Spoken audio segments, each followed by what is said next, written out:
L'épidémie de Covid-19 est-elle en train de laisser la place à l'épidémie de l'extrême violence ? À Marseille, un couple a été pris à partie, c'était la semaine dernière, le 24 mai précisément, par un groupe de 5 individus dans la nuit. 5 individus, pardonnez-moi. L'homme a été violemment frappé sans raison pendant de très longues minutes. Longtemps, il a été entre la vie et la mort. Il est toujours à l'hôpital. Le récit de Valentine Leboeuf et Stéphanie Rouquier. Il est 23h lundi 24 mai, quand un couple est arrêté par un groupe de 5 individus devant cette cathédrale du 2e arrondissement de Marseille. L'homme est pris pour cible alors que sa femme arrive à prendre la fuite. La scène est d'une extrême violence. Il y a des vrais animaux qui se sont jetés sur la victime, sur l'homme, et l'ont massacré à coups de madrier de chantier pendant 4 à 5 minutes. Les fonctionnaires de police qui ont pu visionner la vidéo m'ont dit qu'ils avaient l'impression d'assister à une scène du film Orange Mécanique, tellement c'était violent. 3 individus âgés de 19 à 23 ans, connus des services de police et un mineur, ont été interpellés grâce à la vidéosurveillance. Le 5e homme n'est pas encore identifié. Ils ont reconnu les faits et notamment le caractère gratuit de l'agression facilitée par leur consommation d'alcool, de protoxyde d'azote et de stupéfiants. Ils vont être sévèrement sanctionnés, mais après, que va-t-il se passer? Est-ce qu'en prison, on va les amener à réfléchir? Parce que si c'est pour leur laisser un téléphone portable et un pétard de temps en temps pour avoir la paix sociale, c'est pas une solution. Les auteurs ont été déférés en vue d'une ouverture d'informations judiciaires pour tentative d'homicide. La victime, elle, âgée de 45 ans, est toujours hospitalisée dans un état grave. Et pour nous accompagner dans ce débat également, je salue Mathieu Vallet qui est avec nous par visio, secrétaire national adjoint du syndicat indépendant des commissaires de police. Bonsoir Mathieu Vallet. Ce qui ressort de l'enquête jusqu'ici, c'est que ces jeunes étaient donc sous l'emprise de ce protoxyde d'azote, du gaz hilarant. En cas de consommation prolongée, on comprend qu'on peut entrer en phase de paranoïa. Ils ont eux-mêmes reconnu qu'ils cherchaient à se déchaîner sur quelqu'un ce soir-là. Ils avaient envie de massacrer quelqu'un, c'est ce qu'ils ont dit lors de l'interrogatoire. Des individus connus des services de police. On espère, Mathieu Vallet, et je pense que c'est votre avis également, que la question de l'abolition du décernement, comme ça a été le cas dans cette très triste affaire Sarah Halimi, ne va pas être invoquée. Ils sont responsables ou non, légalement ? Pour nous, c'est simple, ils sont responsables. Après, il y a un projet de loi qui vise à rectifier cette ineptie, cette absurdité de cette décision de la Cour de cassation qui visait à dire que quand on consommait du stupéfiant, on avait le discernement aboli. Bon là, c'est simple, il y a des individus qui se sont crus dans le film La Purge, où en réalité, avec le cocktail explosif de l'alcool, de consommation de produits stupéfiants et de ce gaz hilarant, ont voulu déchaîner et exprimer leur violence inouïe vis-à-vis de cette personne âgée de 45 ans. Et puis, le plus attristant, si j'ose dire, dans cette histoire, c'est que l'auteur principal, qui a 20 ans, venait de sortir de prison depuis 15 jours pour trafic de stupéfiants. Donc on parle encore des récidivistes. Mathieu, je vous coupe juste un instant. Le protoxyde d'azote, il est considéré comme un produit stupéfiant ? Non, mais en fait, ils ont consommé des produits stupéfiants et du protoxyde d'azote, en fait. Alors d'ailleurs, pour les policiers, c'est bien le problème, c'est que le protoxyde d'azote, comme c'est un produit qui est légal et qu'ils ont d'habitude pour faire des mousses à Chantilly, pour faire des actes médicaux, etc., c'est pas une drogue classée en tant que telle. Par contre, je vous dis, le cocktail explosif des stupéfiants qu'ils avaient consommés, de l'alcool et de ce protoxyde d'azote, ont amené à ce qu'ils ont exprimé un véritable déverseur de violence vis-à-vis de cette victime qui a quand même plus de 60 jours d'ITT, qui est entre la vie et la mort. Et je vous dis, l'auteur principal, qui a à peine 20 ans, qui est une frappe locale connue des policiers de la brigade anticriminalité locale, d'où l'importance d'avoir ces bacs, puisque certains politiques veulent les supprimer, et c'est quand même eux qui ont contribué avec les enquêteurs de Marseille à interpeller ces 4 individus. Et cet individu, il ressort depuis 15 jours de prison pour des trafics de stupéfiants, et à nouveau, il recommet des actes, et encore une fois, les premières victimes de cette violence inouïe, de ces récidivistes qui ne comprennent ni la justice, ni ses décisions, ni même la prison, c'est de recommettre encore l'innommable et l'ignoble, j'ai envie de dire, crime abject que ces individus ont commis, et surtout, nous on dit au syndicat indépendant des commissaires de police, il faut arrêter d'être dans le dôme, des places de prison, parce que ces individus, tant qu'ils sont en prison, ils ne représentent plus un véritable danger pour la société dehors. La réponse pénale et ces questions de justice, Mathieu Vallet, on va en parler pendant de longues minutes. Je voudrais juste qu'on reste un instant sur cette histoire de protoxyde d'azote et ce cas précis à Marseille. Johan, c'est un vrai problème, cette histoire de gaz hilarant. Ça va être interdit. Ça va empêcher personne de s'en procurer. Déjà, c'est la première chose qu'on peut dire. Mais on peut interdire les tirs de mortier, on peut interdire le protoxyde d'azote. Demain, on va interdire autre chose. C'est pas ça qui va régler le problème, parce que vous imaginez bien que ceux qui ne peuvent pas se procurer des tirs de mortier ou du protoxyde d'azote, ils vont vont évidemment se procurer autre chose parce qu'ils ont toujours un temps d'avance sur la législation. Les délinquants, ceux qui consomment des stupéfiants, ils s'adaptent, c'est bien connu, c'est comme ça depuis des décennies et malheureusement ça ne va pas changer. Bon, mais il y a une différence quand même qui me semble moi majeure avec l'affaire Halimi, c'est que dans le cas de l'affaire Halimi, le meurtrier consommait des stupéfiants depuis des années et il me semble, mais là je parle sous votre contrôle maître, que ce qui a conduit à son manque de discernement, c'est-à-dire que les juges ont considéré précisément qu'il n'était pas responsable de ses actes parce qu'il consommait ces stupéfiants depuis des années. Là, ça n'est pas le cas. C'est une consommation, entre guillemets, sur le coup qui les a conduits à se livrer à cette agression. Donc, on est quand même dans deux circonstances qui me semblent extrêmement différentes et c'est pour ça, je pense que la comparaison a ses limites et il faut être extrêmement prudent.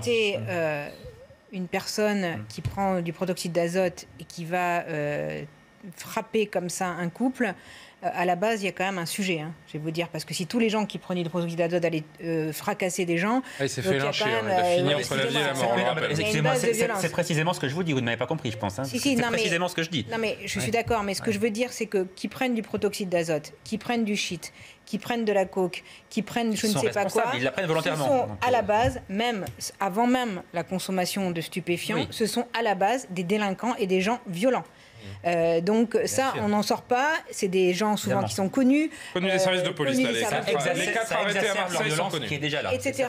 Donc la question se pose aujourd'hui de la liberté pour des gens qui sont connus pour être violents. Et on tourne en rond sur toutes les situations qu'on analyse au quotidien. Est-ce qu'on laisse en liberté des gens violents? Sinon, combien de temps on les met en prison? Qu'est-ce qu'on en fait quand ils en sortent? Qu'est-ce qu'on fait pendant qu'ils sont en prison? Parce qu'on a le problème des femmes battues et on va évoquer tout ça. On va s'intéresser à cette affaire coup de marteau en Seine-et-Marne, mais juste pour conclure sur Marseille, Véronique, je crois que vous vouliez interpeller Mathieu Vallet. Oui, tout à fait, Monsieur Vallet, je voulais vous demander, parce que Marseille a interdit justement les gaz hilarants l'été dernier. Il y a même eu une campagne de sensibilisation à la sortie de l'été, début septembre, vis-à-vis de la jeunesse. Donc en gros, ça ne sert à rien. C'est-à-dire que... Et quel est le profil d'ailleurs du consommateur? Parce que ça touche certaines grandes villes, mais pour que Marseille l'interdise quand même pendant un mois, c'est que c'était vraiment un fléau dans la société. C'est quelque chose qui est beaucoup utilisé pendant les fêtes, je crois, qui touche les très jeunes, qui est très facile d'accès. Enfin, je vais laisser Mathieu Vallet répondre. C'est très simple en fait. La population qui consomme ces gaz hilarants, elle a souvent entre 20 et 25 ans. C'est souvent des jeunes hommes, de ce qui ressort dans les études et notamment les études médicales. Et surtout, vous avez raison, comme c'est pas réprimé, alors évidemment l'idée c'est pas de tout interdire, mais comme c'est pas réprimé, que c'est pas interdit, on a beaucoup de jeunes hommes qui consomment ces gaz hilarants. Alors ils prennent ces capsules, ils les consomment avec des ballons gonflés qui sont imbibés de ce gaz hilarant, pardon.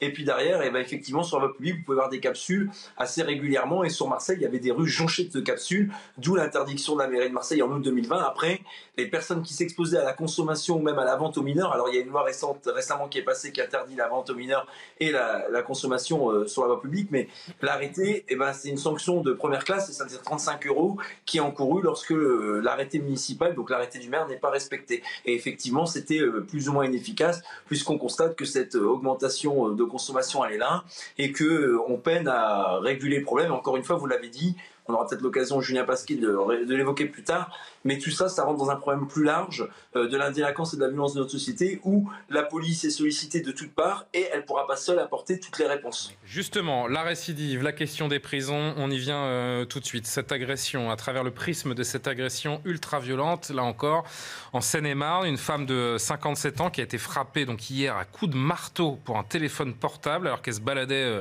en lisière d'une petite forêt, je crois, enfin d'un petit chemin, par un récidiviste qui bénéficiait d'une permission de sortie. Il était incarcéré à la prison de Melun, placé en garde à vue avec une expertise psychiatrique à la clé. Ça pose évidemment la question, encore une fois, des délinquants multirécidivistes. Ce suspect qui avait été condamné à 10 ans pour viol. Jeanne Cancard, sur place aujourd'hui, nous en dit plus avant que l'on débatte. Donc.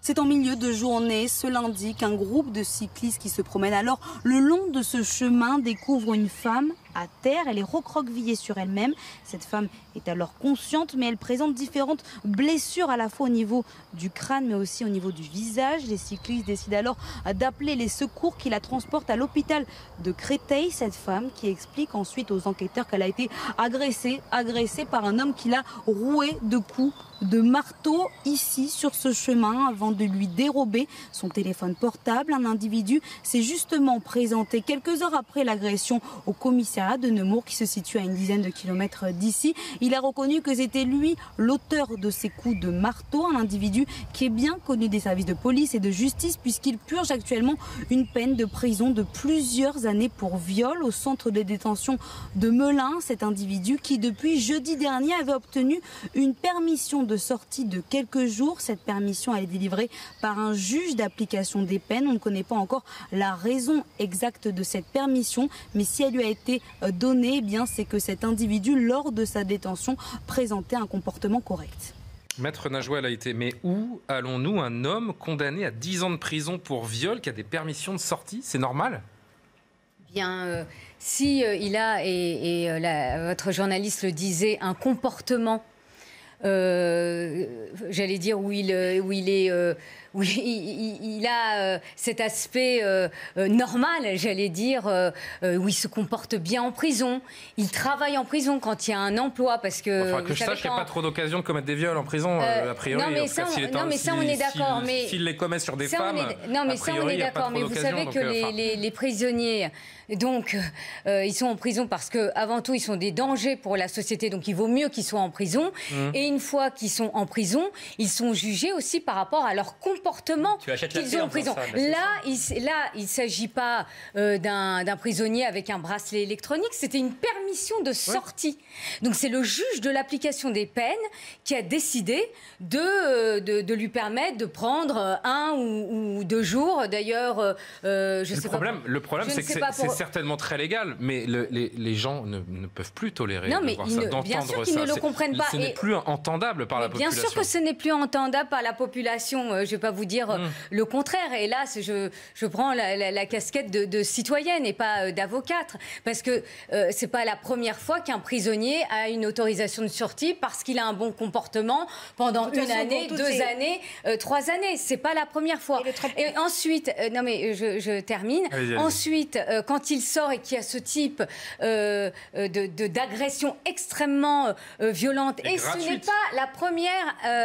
pas la première fois que ça arrive, eh bien oui, on peut s'interroger aussi sur l'accompagnement en prison de ces personnes. C'est le sujet principal. Et donc c'est le sujet principal. Pas tous en même temps. Laurence, Véronique et Johan, dans l'ordre, s'il vous plaît. Dans la délinquance et j'oublie pas Mathieu Vallet qui est avec nous aussi. Effectivement, en France, mais moi je ne suis pas d'accord avec l'idée on ne les a pas accompagnés et tout ça. Sa place était de rester en prison. Néanmoins, à un moment, il doit sortir. Et le traitement des délinquants... Oui, enfin, il a pris 10 ans en 2016, donc il lui reste 5 ans. Hein. Il a mi-peine. Je ne sais pas pourquoi il a une permission de sortie. Permission de sortie. Ce que je veux vous dire, en prison. D'accord, mais je vais essayer de finir. Dans 5 ans, s'il sort, il semblerait qu'il n'y ait pas de raison, s'il n'est pas traité, qu'il ne le recommence pas. Et donc, on a un vrai problème... La prison est criminogène, nous dit-on. Donc il va faire pire en fait quand il va sortir. Il y a d'autres moyens. Alors ça fait hurler tout le monde, mais la castration chimique, qui est une méthode qui est utilisée dans d'autres pays, n'est pas à négliger. Parce que quand vous avez par exemple la jeune fille de Nantes qui a été violée et tuée par un multirécidiviste, de la même façon qu'il y avait un suivi socio-judiciaire avec 1 fois par mois un psychologue qui le voyait, je suis désolée, mais cette jeune fille, elle est morte. Parce que qui est violeur en entrant en prison et violeur en sortant de prison. Donc il y a un moment, soit on prend vraiment le problème à bras-le-corps, parce que la délinquance sexuelle, c'est pas comme frapper, c'est pas comme voler, c'est encore un autre problème. Donc soit on arrive à soigner les gens ou à les empêcher de nuire, soit il faut trouver une solution. Quel est le mal qui ronge cette société pour que quasiment chaque jour on fasse ce catalogue de violences essentiellement dirigées contre des femmes d'ailleurs, il faut le dire, on ne protège pas assez bien les femmes. Aujourd'hui, c'est la grande cause du quinquennat d'Emmanuel Macron, on le rappelle, elle paye encore trop souvent le prix de leur vie. Non mais le problème des prisons, c'est un des problèmes principaux pour résoudre ces problèmes-là. Parce que vous incarcérez des gens. Alors bien sûr qu'il faut les incarcérer, parce que comme ça, au moins, vous savez que la société est à l'abri de leurs nuisances. Voilà. Donc, sauf quand ils ont des permissions. Donc il faut les incarcérer, c'est pas le problème.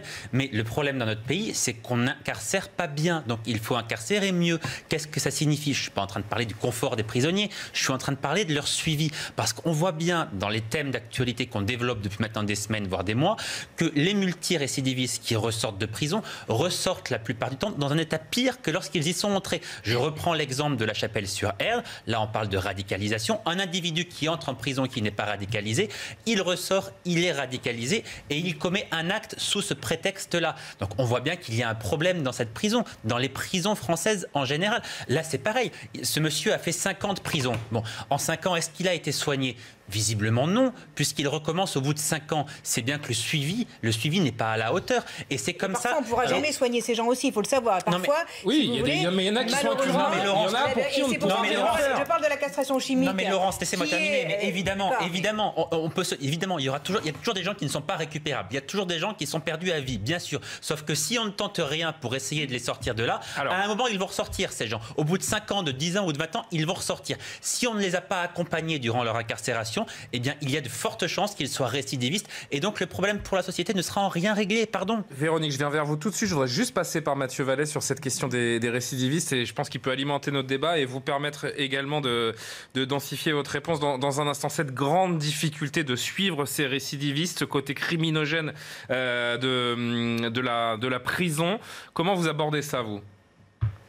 Alors, juste deux choses, je vais dire à votre journaliste Johan que quand on est fiché au fichier de signalement de la prévention de la radicalisation à caractère terroriste, c'est pas qu'on est radicalisé, c'est qu'il y a un groupe d'évaluation départementale présidé par le préfet de département qui évalue les individus dont le comportement ou les signes laissent à penser qu'ils sont en voie de radicalisation. Donc c'est important d'être précis sur ce fichier-là et notamment sur La Chapelle-sur-Erdre. Mais par contre, là où je rejoins Johan Insight sur ce sujet-là, c'est que on a aujourd'hui un problème de la gestion des fous en France. Il y a des individus schizophrènes, ce qui est le cas de l'individu à La Chapelle-sur-Erdre, qui n'a pas été géré en prison, qui est ressorti sèchement avec un suivi socio-judiciaire, avec un suivi psychiatrique. Et en réalité, on considère aujourd'hui que les policiers sont les éboueurs de la société.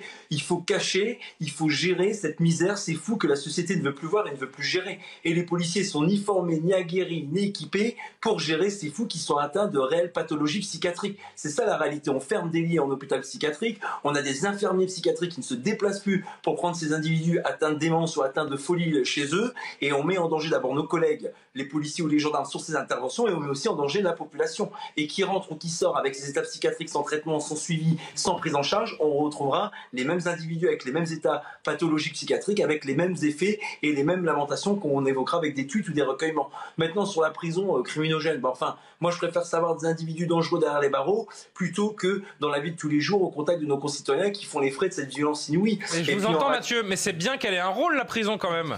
Au-delà du caractère pénal au sens propre du terme, je vais vous répondre. Il faut que ça serve à quelque chose. Mais d'abord, nous on est très clair au syndicat indépendant des commissaires de police. Une sanction prononcée, elle doit être exécutée jusqu'au bout concernant les atteintes aux personnes. Tout ce qui est violence envers les femmes ou même les hommes concernant les violences intrafamiliales, tout ce qui est les viols, les atteintes aux forces de l'ordre, c'est une exécution faite jusqu'au bout. Ouais. Voilà. Pas de sortie anticipée, pas d'aménagement de peine, pas réduction de peine, parce qu'après, c'est nos compatriotes qui font les frais de cette violence inouïe et souvent gratuite. Ensuite, la prison, la première vertu qu'elle a, c'est de protéger la société. Moi, j'en ai marre qu'on parle toujours des détenus, qu'on parle de ces individus condamnés. Parlons des victimes, parce que les victimes, elles ne se reconstruiront jamais. À Viry-Châtillon, Jenny et Vincent, nos 2 collègues brûlés, ils ne se reconstruiront jamais parce qu'ils sont brûlés à plus de 80% du corps. Donc moi, je veux bien que dans la procédure pénale, on fasse la grâce à chaque fois et les yeux doux aux mises en cause. Je veux bien qu'en prison, on nous dise qu'ils sont maltraités, mal logés, mal considérés, mal réinsérés. Mais moi, je pense déjà aux victimes. Et c'est ça le drame de notre société, c'est qu'on pense beaucoup à ces détenus,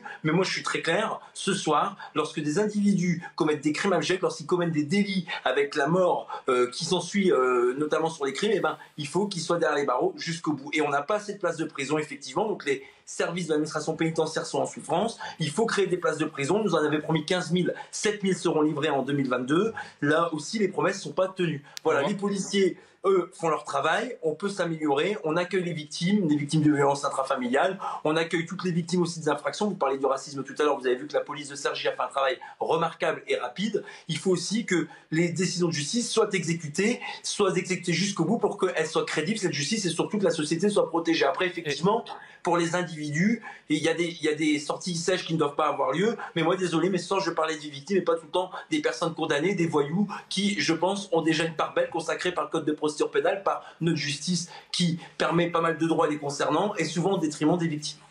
Nous sommes grande colère dans les mots et le ton de Mathieu Vallet. On vous comprend. Non mais, une précision. Ouais. Rapidement, Julien, Mathieu, s'il vous plaît.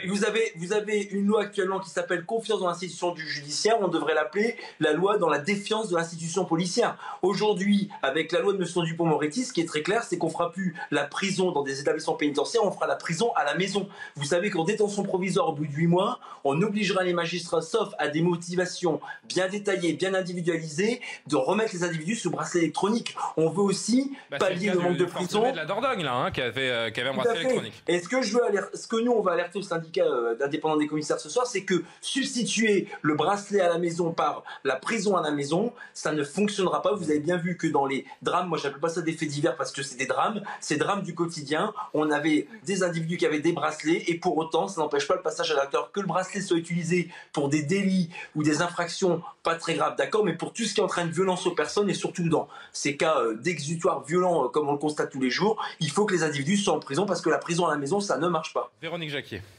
Oui, la prison, c'est quand même un chantier de 15-20 ans. Enfin, c'est quand même il faudrait un plan Marshall pour les prisons. Quand on pense que le budget de la justice qui ne bouge pas, même si... en gros, je crois qu'il y a 60 000 places de prison en France. Aujourd'hui, il en faudrait 100 000 selon certains policiers. Là, le budget de la justice, c'est 3 milliards 6, 3 milliards 7. C'est le même budget que celui de la culture. Enfin, quand on voit quand même les manques sécuritaires qu'il y a dans notre pays... C'est une aberration. Le dire comme ça, c'est une aberration. Non, mais il y a peut-être des priorités. Non, ce que je voudrais signaler pour compléter ce que disait M. Vallet, c'est qu'il y a un tiers des détenus qui présentent des troubles psychiatriques, c'est énorme, et 52% qui rentrent en prison, qui sont toxicomanes. Et effectivement, en règle générale, ils sortent pire qu'ils ne sont rentrés.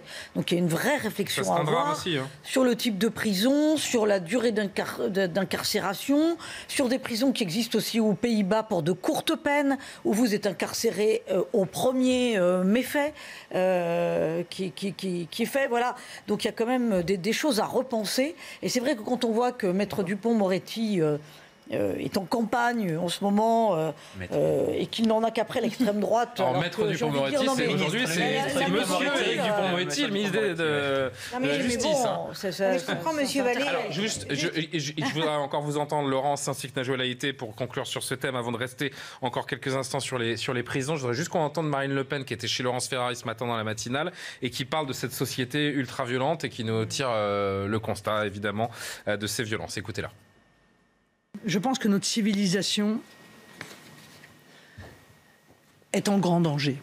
Voilà, est en grand danger. Et donc j'appelle les gens d'où qu'ils viennent, quel qu'ait été leur parcours par le passé, à prendre conscience que de la situation dans laquelle vivront leurs enfants et leurs petits-enfants si on ne prend pas des décisions très fortes, très fermes, pas dans les années qui viennent, dans les quelques mois qui viennent. La vie, que l'intégrité physique n'est plus respectée, que l'on tue, que l'on tente de tuer, que l'on blesse grièvement pour un oui ou pour un non. Il faut absolument rétablir cette valeur essentielle et en le faisant de manière très dure, le respect de l'intégrité physique, ça ne se négocie pas. Réaction, Laurence, ça y est. Le constat, on est d'accord. Là où je voudrais revenir sur ce que Mathieu Vallet a dit sur le bracelet électronique, c'est une réalité. Effectivement, ça devient maintenant une alternative à la prison. Mais qui a peur d'avoir un bracelet électronique, soi-disant que c'est un contrat de confiance. Excusez-moi, mais contrat de confiance, quand vous avez frappé votre femme, quand vous avez attaqué des policiers, quand vous avez atteint la personne dans son intégrité et avec violence, quel contrat de confiance? Non. Selon moi, effectivement, seule l'incarcération compte. Et là, on s'est rendu compte dans ces derniers jours que le bracelet électronique... Il y a une idéologie humaniste, une question de deuxième chance dans la vie qui existe aussi. Comme dit M. Vallet, pensons aux victimes. Et je voudrais revenir là, justement, sur la différence entre le bracelet électronique et le bracelet anti-rapprochement pour les femmes qui sont victimes. Effectivement, le bracelet anti-rapprochement a pour quand même vertu de prévenir les femmes lorsque le conjoint ou l'ex-conjoint violent s'approche. Et là, c'est très important. Pour le moment, ils sont en majeure partie dans les tiroirs parce que c'est pas rétroactif. Ne peut-on pas trouver une solution pour mettre ces bracelets anti-rapprochement? Tous les 3 jours, une femme meurt. Si on n'agit pas vite, et qu'on sait que les bracelets sont dans les tiroirs, qui peut supporter cette situation? Non, je le redis parce que vraiment, il y a un moment où ce n'est plus supportable. Faire comme l'a fait Dupond-Moretti. Non, il a fait un courrier à tout en disant qu'il faut sortir les bracelets anti-rapprochement des tiroirs, une circulaire. Excusez, merci beaucoup. Décidément. Sur les termes techniques, non, mais parce que la situation me met en colère. Franchement, qui peut comprendre ça? Qui peut l'accepter aujourd'hui? On a des moyens, on les a et ils ne sont pas utilisés. Attention, on a la moitié des moyens, parce que les bracelets anti-rapprochement, encore faudrait-il aussi que les femmes puissent être protégées, c'est-à-dire avoir des lieux vraiment dédiés. Oui, mais enfin, quand vous savez, ça marche très bien. Et puis ces alarmes qui marchent très bien en Espagne. Ça marche très bien, cette alarme que les femmes peuvent utiliser. L'alternative, c'est que les femmes peuvent être vraiment protégées dans des lieux tenus secrets, ce qui n'est pas le cas. Oui, mais attendez, vous ne pouvez pas, quand vous avez vos enfants scolarisés, vous n'allez pas dans des lieux tenus secrets. Non, mais c'est pas notre sujet. La majeure partie des femmes violentées ont des enfants scolarisés, vous n'allez pas vous cacher. Je veux dire, et puis c'est pas à vous de vous cacher. Votre liberté, c'est de vivre normalement. En Espagne, ils y arrivent. Bon, voilà, on va pas, c'est pas le sujet du soir. Non, c'est le bracelet anti-rapprochement. Ce constat qu'évoquait notamment Mathieu Vallet, mais qui est loin d'être le seul, il n'y a tout simplement pas assez de places de prison pour répondre à la délinquance qui mine la société. La France qui devrait augmenter de 50% ses capacités de prison pour simplement rejoindre la moyenne des voisins européens. Des places de prison supplémentaires pour remédier aux défaillances de la justice. Maître Najouel Haïté, c'est la solution miracle? Oui, parce que le problème de notre justice, c'est que les peines ne sont pas exécutées. C'est-à-dire que le juge... Mais oui, parce qu'il faut faire ce turnover entre les détenus. Mais complètement. Et puis même quand le juge, pour avoir eu une affaire récente, même quand le juge prononce une peine de prison, eh bien, il n'y a pas de mandat de dépôt. La personne, elle retourne chez elle en attendant qu'on vienne la chercher pour la mettre en prison.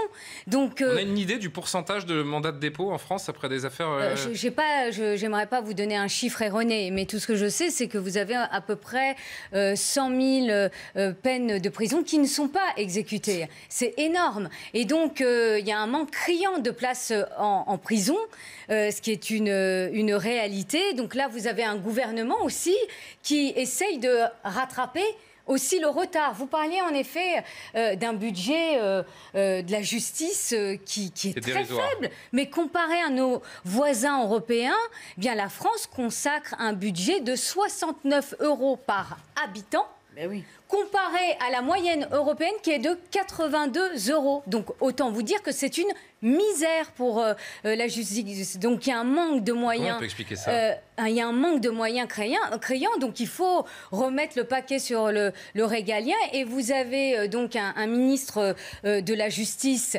qui a d'ailleurs exigé une augmentation du budget de la justice pour pouvoir rentrer au gouvernement. Donc augmentation à hauteur de 8%, ce qui n'est pas négligeable. Mais le problème, ce n'est pas suffisant. Ce n'est pas suffisant. Je ne suis pas sûre qu'il aurait craché sur la promotion quand même. Non, bien sûr. J'en sais rien, mais en tous les cas, c'était une des conditions. Mathieu Vallet, je voudrais qu'on découvre ensemble ce que dit Frédéric Pechnard, l'ancien patron de la police nationale, qui est aujourd'hui vice-président de la région Île-de-France, tête de liste libre d'ailleurs à Paris pour les régionales, sur cette question de la prison. Et j'aimerais avoir votre commentaire. Il dit « Je pense au garde des Sceaux, mais je pense surtout à ses prédécesseurs, mesdames Taubira, Belloubet, pour qui finalement la sanction c'est un gros mot. La prison, c'est le mal. C'est quelque chose que je ne partage pas. Je pense qu'Éric Dupond-Moretti fait tout aujourd'hui pour faire en sorte qu'il y ait de moins en moins de personnes incarcérées. Je ne suis pas un fanatique de la prison à tout craint, mais je suis persuadé que si on veut faire baisser la délinquance et la violence dans notre pays, il faut une réponse systématique et rapide. J'imagine que vous êtes sur la même ligne.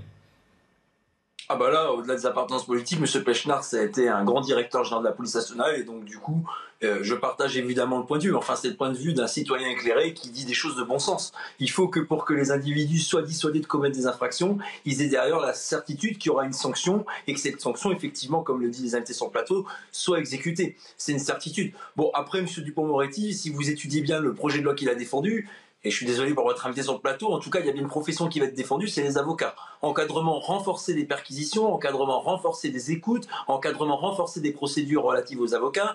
En tout cas, c'est sûr qu'aujourd'hui, il fait meilleur d'être avocat que d'être policier. Vous savez, monsieur, Oui, vous entend. Nous sommes dans un état de droit et donc moi, en tant qu'avocate, je me réjouis aussi parce que dans certaines affaires, j'ai pu... Si.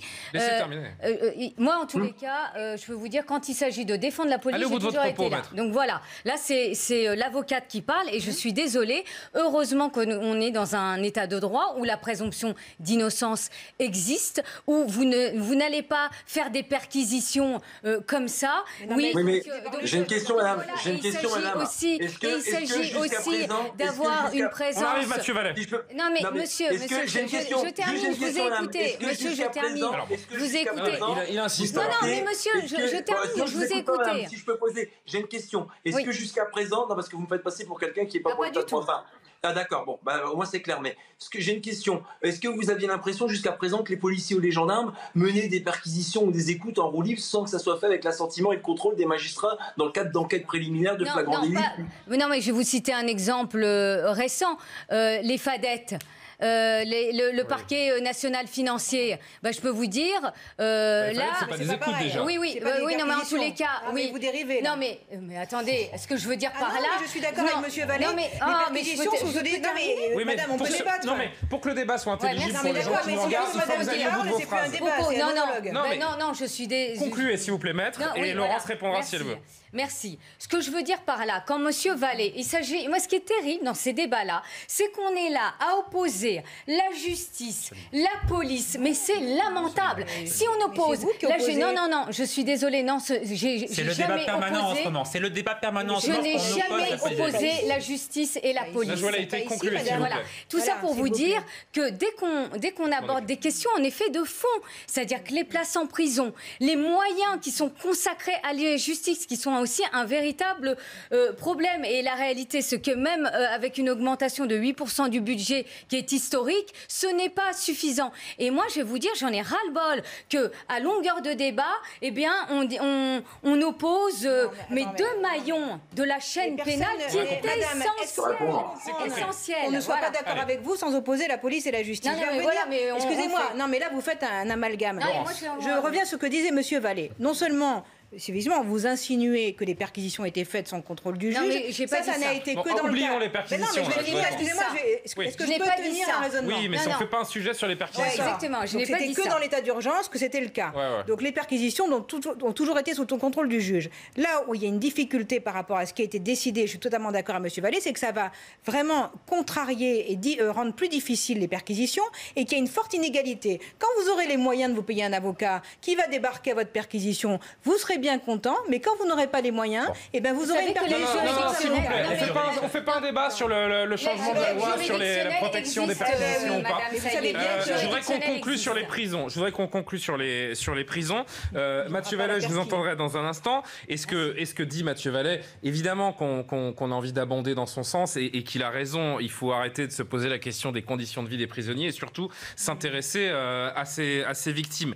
Mais la prison, moi je persiste à penser peut-être que la prison, elle ne remplit plus son rôle, qu'elle radicalise les comportements des individus et qu'à un moment, ces gens-là, on ne va pas les enfermer à vie, on ne va pas mourir en prison. Donc il y a un moment, il faut que la prison, au-delà du fait qu'elle protège la société de ces individus, elle puisse en faire quelque chose parce que ce n'est pas constructif. Mais c'est précisément ce qu'on dit, enfin ce que je dis moi en l'occurrence depuis tout à l'heure. C'est-à-dire indignons-nous qu'on n'ait pas assez de moyens pour les prisons en France. Indignons-nous que les prisonniers sortent parfois dans un état pire que lorsqu'ils sont entrés en prison parce qu'il n'y a pas eu de suivi psychiatrique, psychologique, parce qu'ils n'ont pas été aidés. Et parce qu'ils n'ont pas été aidés, on met en danger la société. Parce que vous l'avez dit, à un moment, ces individus vont ressortir. Donc c'est une faute extrêmement grave de ne pas les traiter, de ne pas mieux les incarcérer, de ne pas mieux les suivre. Indignons-nous que la police n'ait pas suffisamment de moyens. Je suis d'accord avec Mathieu Vallet. La police manque de moyens, indignons-nous de ça. Mais ne nous indignons pas de donner plus de droits à la défense, parce qu'encore une fois, nous sommes dans un état de droit et c'est à mon sens extrêmement heureux. Indignons-nous, excusez-nous, on ne va pas s'indigner de ça et on a le droit de ne pas être d'accord. Vous avez le droit de ne pas être d'accord. Parce que l'avocat en perquisition, contrairement à ce que vous dites, c'est extrêmement pénible. Pardonnez-moi de vous le dire, mais vous coupez la parole en permanence. Vous faites un tunnel de 2 heures et que vous dites... Non, c'était pas un tunnel de 2 heures et en termes de tunnel, chacun a sa petite expérience ici. Donc, Yoann, vous avez fini ? J'ai terminé, ça tombe bien. Mathieu Vallet, avant Laurence Saillet, sur cette question. Je sais que ça vous tient à cœur, Mathieu, et que vous n'êtes pas forcément d'accord avec ce que je dis, mais je persiste à penser qu'au-delà de la considération des victimes, victimes. On ne peut pas juste mettre les gens en cage parce que ces gens en cage, ils vont ressortir. Donc il faut en faire quelque chose. Contradictoire, moi j'accepte la contradiction dans une démocratie et puis je me cache pas sous le faux débat de dire j'oppose personne moi. Mais si l'avocate m'avait laissé finir, en fait j'aurais voulu dire qu'on aurait aimé pour que les policiers puissent jouir de la même sécurité, d'avoir les mêmes attentions et les mêmes droits que ce qui a été accordé par M. Dupond-Moretti pour les avocats. Mais vous ne répondez pas à ma question.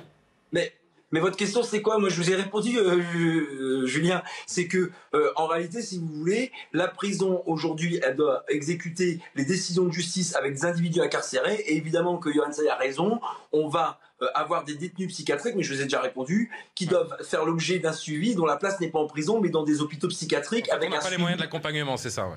Eh bien, pour les individus qui sont atteints de pathologies psychiatriques telles que, j'ai oublié son nom, notre invité, la dame, le disait sur le plateau tout à l'heure. Donc, mais après, ils ne sont pas tous atteints d'une pathologie psychiatrique. Maintenant, sur la réinsertion du détenu, il y a quand même le juge d'application des peines, il y a quand même le service pénitentiaire d'insertion et de probation. C'est tous ces services de l'administration pénitentiaire qui font un boulot extraordinaire aussi avec un manque de moyens. Après aussi, je suis désolé, la facilité du débat à chaque fois, c'est de dire il n'y a pas de moyens, donc c'est la merde des mots. Mais non, il y a aussi des positions dogmatiques de certaines décisions de justice, il y a aussi des positions dogmatiques de d'application des peines qui font sortir des violeurs en permission avec des marteaux sur maintenant, Julien, moi ce qui m'agace, c'est que, alors c'est pas vous, mais en tout cas certains de vos invités, qu'on me donne un prompteur et qu'on me dise ce qu'ils veulent entendre. Si on peut pas évoquer le débat en disant peut-être que certaines décisions sont empreintes et frappées d'un dogmatisme qui ne sert pas à la société, et ben on dit plus rien, on dit que tout va bien, et puis dans ce cas-là rien ne change et on fait des minutes de recueillement et des tweets à gogo. Mais c'est pas ça que les Français attendent. Donc humblement, moi je vous dis qu'il n'y a pas assez de place de prison, je vous dis que les individus souffrant d'une pathologie psychiatrique ne sont pas correctement suivis et ne sont pas correctement pris en charge par l'autorité médicale par manque de moyens effectivement, et que certains individus, pour un code de procédure pénale, alors j'entends vos deux invités qui disent c'est bien qu'il y ait des droits de la défense, mais enfin quand vous avez des droits de la défense qui sont supérieurs aux droits des victimes, vous voyez bien qu'encore une décision récente concernant un individu rappeur qui a été remis en liberté pour un vice de procédure, même les magistrats aujourd'hui, certains s'y perdent dans ce nœud à latin qui est devenu ce code de procédure pénale. Et c'est pour ça qu'on l'a déjà dit, je l'ai dit chez Sonia Mabrouk, et quand on me donne la parole, il faut refaire, et je ne suis pas le seul à le dire dans les syndicalistes policiers, il faut refaire le code de procédure pénale de A à Z de manière à ce qu'on ait un système qui soit cohérent. Mais c'est ça la merde des mots aussi. Je dois vous couper, Mathieu, parce que par contre, je ne peux pas laisser dire à votre avocate que moi j'oppose les gens. Je dis simplement que dans ce projet de loi, on a eu un article 24 par la réécriture du Sénat de la loi sécurité globale qui a été censuré en partie et qui vise à protéger nos collègues, et que pour d'autres professions, on a une exigence particulière qu'on devrait avoir aussi pour celle des policiers. Mais je n'oppose pas de profession. Je disais simplement que le politique doit avoir la même exigence pour toutes les professions, que ce soit pour les auxiliaires de justice que pour les garants de notre paix. Mais bien sûr, là on est d'accord. Non, mais là je dois. Vous voyez, il fallait m'écouter jusqu'au bout, madame. Je dois partir en pub. Je dois partir en pub absolument. Donc si vous voulez bien, Mathieu, si vous l'acceptez, Mathieu, vous patientez 5 minutes et on se reparle. D'ailleurs, je voudrais que vous réagissiez parce qu'Omar Sy, qui avait été assez virulent avec la police il y a environ un an dans une tribune, s'est exprimé de nouveau sur France Inter pour clarifier sa pensée. Je voudrais que vous réagissiez à ça. Donc s'il vous plaît, vous restez avec nous. On marque une très courte pause. Najwa El Haïté, vous aurez l'occasion peut-être de rediscuter avec Mathieu Vallet. Plaisir. Juste après la pub, on reste ensemble. Restez sur CNews, on revient tout de suite. Sa cravate, l'autre. De retour pour la dernière partie de Soir Info. Merci à vous d'être sur CNews, fidèle, toujours avec Véronique Jacquier, Laurence Saillet, Najwa El Haïté, Yohann Usaï. Et oui, il y a quand même un garçon sur le plateau ce soir. Il y a Mathieu Vallet qui est avec nous également, secrétaire national adjoint du syndicat indépendant des commissaires de police. Si vous étiez avec nous juste avant, c'était un petit peu chaud, mais c'était passionnant de vous entendre sur les peines de prison, sur les places de prison, la façon d'endiguer ce mal, cette violence qui ronge notre société ces derniers temps. Je voulais que vous restiez avec nous, Mathieu Vallet, parce qu'on va évoquer quelques instants Omar Sy, un des acteurs préférés des Français, qui un an après sa tribune dans les colonnes de l'Obs affirme au micro de France Inter aujourd'hui qu'il ne regrette pas du tout son appel à la mobilisation contre les violences policières. L'acteur qui avait rédigé, souvenez-vous, une lettre ouverte quelques semaines après la mort de George Floyd aux États-Unis dans un contexte de tension autour de l'affaire Adama Traoré. Il sommait à l'époque les pouvoirs publics de réagir face aux discriminations et aux violences policières en France. Il a tenu à préciser sa pensée aujourd'hui chez nos collègues de France Inter. Il n'y a qu'un seul truc qui m'importe, c'est la justice. Et quand un policier se fait tuer, c'est hyper injuste. Mais en même temps, quand un mec, quoi qu'il ait fait dans sa vie, parce qu'encore une fois, quand on vous dit qu'il y a une injustice autour d'un gars qui s'est fait tuer, on va vous dire « Oui, mais il faisait ci, il faisait ça ». Donc en fait, si en fait, moi, si j'ai pas bien compris mes cours d'histoire, si, en fait, la peine de mort est en France, il faut qu'on me le dise. Mais quoi qu'il ait fait, ce mec-là, pourquoi il est mort? On parle des gens morts. Et moi, un policier mort, Adama Traoré mort, s'il y a quelque chose qui me dérange. Les choses sont toujours mises en opposition.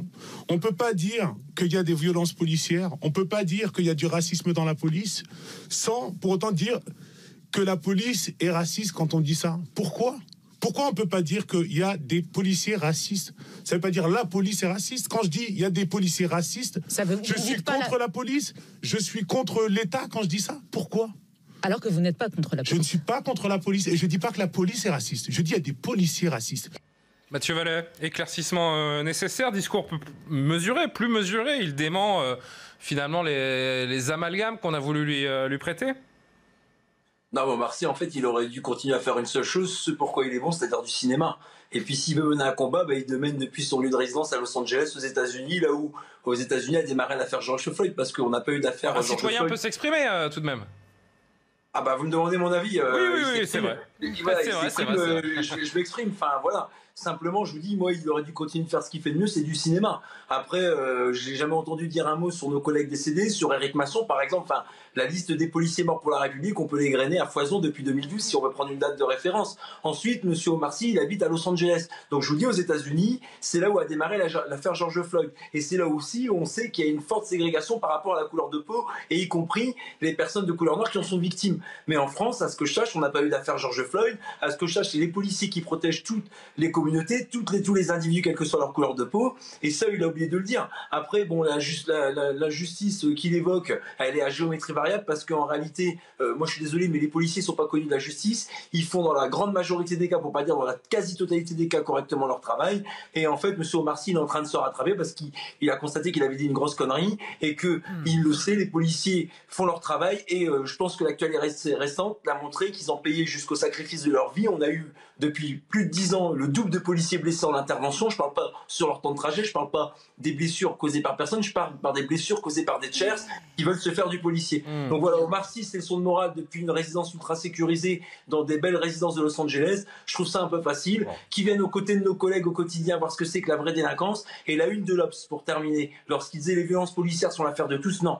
La violence qui gangrène notre société, l'ultra-violence dans laquelle bascule notre société avec une facilité pour certains de nos concitoyens de tuer l'autre, c'est ça qui est l'affaire de tous aujourd'hui. Et en réalité, les petits discours électoralistes, les petits discours qui font plaisir à des gens qui pourraient voter pour lui parce qu'il a quasiment un discours électoraliste, c'est ça qui fait mal à notre société, à notre institution, parce qu'il devrait savoir que la police, en grande partie, elle protège les gens et sa vocation, c'est de servir les gens. Et je pense que le sacrifice de nos collègues récemment, plus de 3 policiers décédés en 3 semaines, démontre encore que l'engagement, il est fort, il est sincère. Et malheureusement, dans l'interview, il n'en a pas parlé, il a su dire à Adama Traoré, il n'a pas su dire Éric Masson, il n'a pas su dire Stéphanie Montfermé, il n'a pas su dire toutes ces femmes et ces hommes qui sont tombés pour le drapeau, c'est-à-dire qui sont tombés pour la veuve et l'orphelin. Et juste une chose, Julien, Omar Sy, n'oublie pas que son parcours lui est permis parce qu'il a évolué dans la République française. Et toutes ces personnes qui crachent finalement à l'institution policière, au visage des policiers, qui crachent finalement sur le drapeau français, c'est cette nation qui leur a permis d'évoluer dans le cinéma, d'évoluer à l'école. Et c'est ça qu'il ne faut pas oublier de dire, parce qu'on est beaucoup dans le French bashing, dans le police bashing, mais en réalité, il faut reconnaître à notre République que c'est grâce à elle qu'on peut évoluer, même si elle est perfectible. Et surtout, ces policiers, souvent, c'est des enfants du peuple, comme moi qui ai commencé gardien de la paix, qui est la République, qui a permis, par l'effort et le mérite, de monter, et lui c'est dans le domaine cinématographique. Donc c'est des messages forts qui, à mon sens, il ne transmet pas assez dans la société pour que ça transpire dans tous ces individus qui doivent y croire pour dire, quelles que soient vos conditions d'origine, vous pouvez vous en sortir. Et c'est ça le message qui, à mon sens, il aurait dû diffuser plutôt que d'être dans des clichés de bas de gamme avec, je le rappelle, des propos qui font mal et qui blessent notre institution républicaine qui est la police. Bon, Laurence, il a assuré, Omar Sy, qu'il voulait lancer, je le cite, un message aux jeunes hommes qui lui ressemblent, étant donné son statut en France. Moi, ce que je me demande, c'est vrai que c'est... Bon, certes, il rectifie d'une certaine façon en disant « je ne parle pas de racisme systémique dans la police ou de violence, mais des policiers sont racistes ». Bon, je vois pas l'intérêt à la rigueur, parce que dans ce cas-là, dans tous les pans de la société, on peut dire donc tous les facteurs sont pas racistes, mais il y a des facteurs racistes. Tous les journalistes sont pas racistes. Il y a des journalistes racistes. Enfin voilà, ça n'a pas d'intérêt. Mais je vais vous dire, le mal est fait, parce que ça fait des mois, voire des années, que lui et d'autres acteurs, des sportifs, etc., qui ont une énorme audience auprès des jeunes, ont diffusé ces messages très ambigus, laissant penser qu'il y avait un racisme systémique dans la police, qu'il y avait des violences policières, alors que, rappelons-le, il n'y a pas de violences policières, mais des violences commises par certains policiers, et c'est une ultra-minorité qui malheureusement sont récupérées. Je n'ai jamais entendu ce même groupe de personnes effectivement pleurer sur les agressions contre les policiers. Jamais. C'est simple. Et il y a un réseau social sur lequel ils s'expriment beaucoup les uns les autres, c'est Instagram. Et là, vous le voyez, que dans ces moments où effectivement il y a des morts de policiers, jamais aucun ne prend la défense des policiers et toujours la défense par contre des délinquants. Donc il rectifie aujourd'hui, mais le mal est fait. La violence contre la police a explosé ces derniers mois et il fait partie des gens qui sont responsables de cette montée de violence contre la police. Bon, en l'occurrence, là, il fait un peu machine arrière, Yohann Usaï. Mais le mal est fait. Une fois que vous avez mis la pagaille, que vous avez des manifestations où on crie mort aux flics ou flics suicidez-vous, il n'y était pas aux manifestations, il y était. Est-ce qu'à l'époque, il l'a dénoncé? Non, il ne l'a pas dénoncé. Je pense que c'est un peu trop tard. Yohann. Oui, moi, je ne veux pas faire de comparaison qui pleure sur qui et qui s'indigne plus à quel sujet, etc. Je comprends par ailleurs ce que veut dire Laurence, mais moi, ce qui m'interpelle plus, c'est effectivement d'abord cette expression de violence policière, qui pour moi est une expression abjecte. Emmanuel Macron a eu tort. Je crois que c'était une erreur, une énorme erreur que d'avoir utilisé cette expression. C'est une expression que moi, je ne peux pas supporter. Après, dire qu'il y a des policiers qui sont racistes, vous l'avez dit, mais comme il y a effectivement des plombiers qui sont racistes, des boulangers qui sont racistes, il y a une différence majeure quand même, c'est qu'un policier, il porte un uniforme. Donc il a un devoir d'exemplarité plus que tout autre individu. Et c'est en cela que, quand il y a des actes racistes dans la police, ces actes sont beaucoup plus choquants. Parce que précisément, il porte un uniforme. Mais à l'évidence, et Mathieu Vallée l'a dit, la plupart des policiers, une très grande majorité, presque tous, font extrêmement bien leur travail. Donc je comprends que Mathieu Vallée soit exaspéré d'avoir cette étiquette collée à la peau, la police raciste, etc. Je trouve ça scandaleux. Mais il ne faut pas nier aussi qu'il y a parfois des faits qui sont extrêmement choquants pour une très grande partie des Français. Ça existe aussi. C'est l'amalgame qui pose problème. Absolument. Évidemment. Oui. Laurence, pour conclure, allez. Omar Sy est quand même en même temps macronien. Hein, ouais, un petit peu, c'est vrai. Pas contre la police, mais en même temps la police est raciste. D'ailleurs, il conclut. Je vous rends tout de suite la parole. Promis. Ce que j'ai appris avec la France, c'est cette notion de justice et cette facilité à m'indigner quand les choses sont injustes. Bon, sous-jacent, il continue d'en faire. Injuste. Enfin, il est plutôt dans un relativisme assez moderne, mais qui, d'après moi, fait beaucoup de mal à la police, justement. D'abord parce que comme c'est une figure emblématique, il doit vraiment montrer l'exemple, et je pense que sur des sujets pareils, il doit se taire parce que la France ne va pas bien, la France ne se porte pas bien, et qu'il peut se comporter un petit peu malgré lui, je pense, en pompier pyromane. Et puis, il ne faut pas oublier ces chiffres, quand même. En 20 ans, les agressions contre les policiers ont doublé, et alors, encore plus emblématique, en 10 ans, les agressions contre les pompiers ont été multipliées par 3. C'est dire quand même que dès qu'on porte un uniforme, maintenant on est la cible d'une violence parfois qui est vraiment complètement gratuite. Donc je pense que cet acteur devrait franchement se taire et ne même plus justifier son en même temps. Bon, je vais remercier Mathieu Vallée, à moins que vous ayez un dernier mot vraiment sur quelques secondes, Mathieu. Non, mais puisqu'on parle d'artistes, moi je vais vous parler d'un artiste qui a été invité sur votre chaîne, c'est Chaotique 247, qui s'engage auprès des forces de l'ordre et dont le journal L'Obs, visiblement c'est un journal qui est abonné à la détestation des policiers, n'a pas hésité à le faire passer pour un raciste ou un suprémaciste, alors que lors du rassemblement citoyen du 19 mai, il a eu une expression très populaire.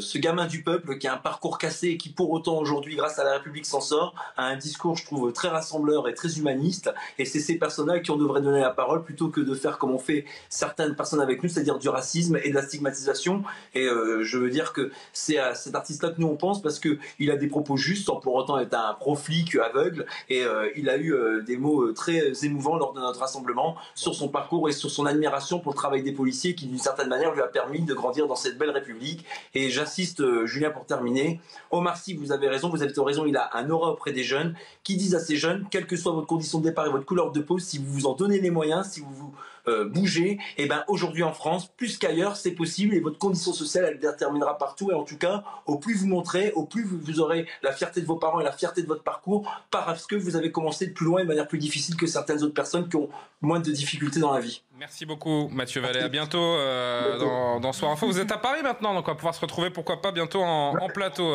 Également secrétaire national adjoint du syndicat indépendant des commissaires de police. À très bientôt.